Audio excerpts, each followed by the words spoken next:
Are there plans to make it global? Oh yes, I mean that's why we are called the African. But you would have to do a name change then. No. The Global Women's of Africa.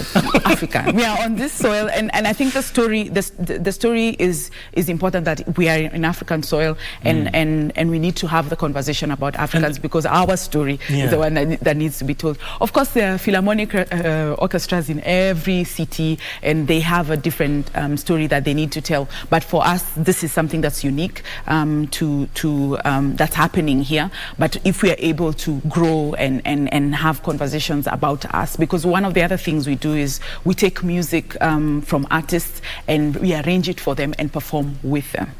There's another interesting thing that I think you guys are doing in terms of the cultural significance. Yes. It's even the locations and for the events that you pick. Yes. Tell me about that.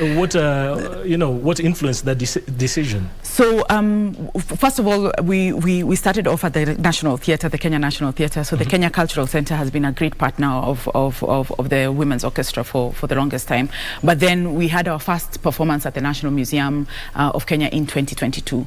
So and then this year we actually took the event to another National Museums of Kenya space in Karen Blixen. And our hope is that we can be able to perform at different museum locations, because of course these are places that people need to come, because what I realize is a lot of people don't even visit the places that are actually available to them. So it's not just about the music, but also creating a reason for people to visit these places. The other thing that we've seen is in our collaboration. So we've heard about the collaboration with Red Fourth. We've collaborated with Motra Dramas, which is modern traditional dramas that were put together by Kasiva Mutua, who is a TED Fellow, One Beat Fellow, percussionist who played who has played all around the world.